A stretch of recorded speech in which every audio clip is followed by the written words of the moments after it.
Mesdames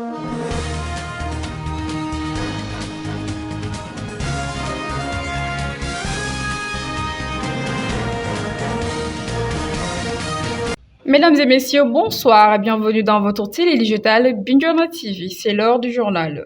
En quelques instants, les titres. Société Abaïla, unité de transformation et de conditionnement de mangue et fruits forestiers du GIE Maikindo est une unité qui participe à la formation des jeunes du département de Bignona dans le domaine de la transformation. Dingaki, le logement de l'infirmier chef du poste de santé, a pris feu le soir du mardi 24 janvier 2023. À Bignona, un trafiquant de drogue a été arrêté par l'armée du Sénégal au nord de Xinjiang. La page de sport mettra fin à cette édition. Dans quelques instants, le développement.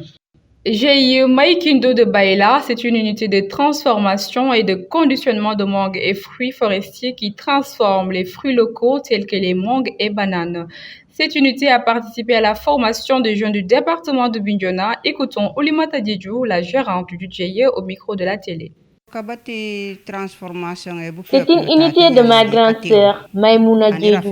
Depuis 2009, j'aimais tellement ce métier. À chaque fois qu'il y a des formations, je participe pour acquérir de l'expérience. Nous avons des partenaires de Oudan.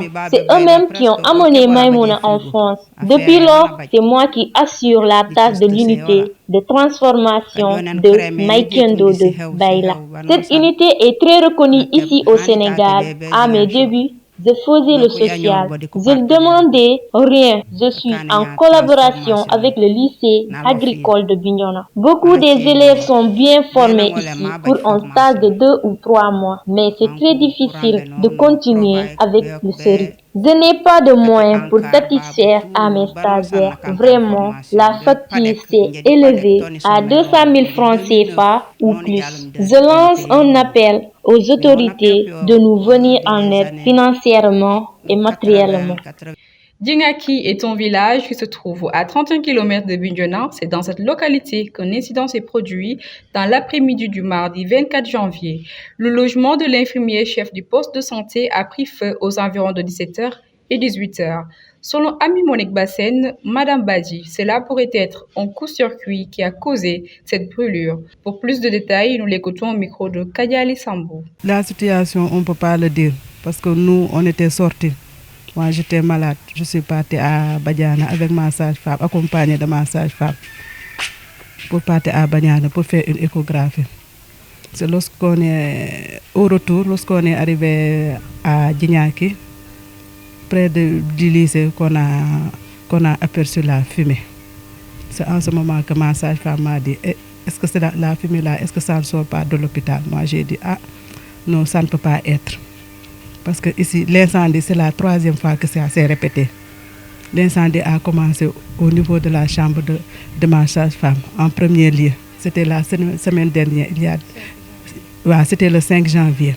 Le jour qu'on est revenu, le samedi, il y avait un autre incendie dans la chambre de mes enfants. Il y a 3 valises qui se sont brûlées. On a appelé les autorités et consorts, mais personne n'a répondu.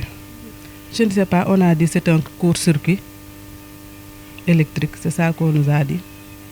Hier, présentement, la Sénélec était là-bas, mais ils nous ont rien dit. Ils ont dit qu'ils ont que diminué le voltage. Lorsqu'ils sont repartis, 5 heures de temps après, l'incendie a eu lieu. Les matériels, on ne peut pas les quitter parce qu'on a tout perdu. On a tout perdu. Actuellement, mes enfants n'ont pas d'habits. Mais moi, ce que je porte, c'est ce qui me reste. De nous aider, de venir en aide, parce que nous avons besoin de ça, parce qu'on a tout perdu. Les forces de l'ordre déployées dans le sud du pays dans le cadre de sécurisation qu'elles mènent dans le nord Xinjiang ont procédé à l'arrestation d'un maçon trafiquant de drogue. Malan Diédhiou a été arrêté le 11 janvier dernier aux environs de 2h du matin en possession de 7 ballons contenant 151 kg de chanvre indien. À présent, la page de sport, c'est l'affaire de Hassan Sagnan. Bonsoir Hassan. Bonsoir chers amis sportifs de Bignona TV. L'actualité sportive que nous allons démarrer aujourd'hui par le club FC Bignona est un des clubs du département de Bignona qui a commencé de retrouver ses performances en 2019. 2019, on a commencé maintenant à participer au championnat régional. Et depuis lors, jusqu'à présent, on est en train de jouer le championnat. Et 2021, on a aussi joué le championnat cadet comme junior senior. Et en 2019, on était parti jusqu'en finale. On avait joué la finale contre le Casa Sport.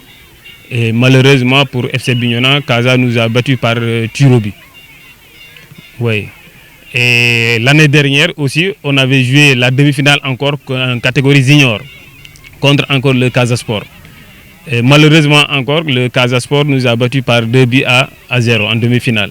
Le sélectionneur du club FC Bignona n'a pas manqué de lancer un message fort à l'endroit des autorités pour une meilleure considération des clubs du département et de la région de Ziguinchor. Nous lançons un appel aux autorités pour qu'ils puissent en tout cas essayer de revoir à la base le football de la base, les petits clubs qui sont au niveau des régions, de la Ligue régionale, Nationale 1, Nationale 2. Tout ça, c'est des clubs qui demandent un soutien. Ils demandent un soutien, qui méritent aussi peut-être le soutien des autorités.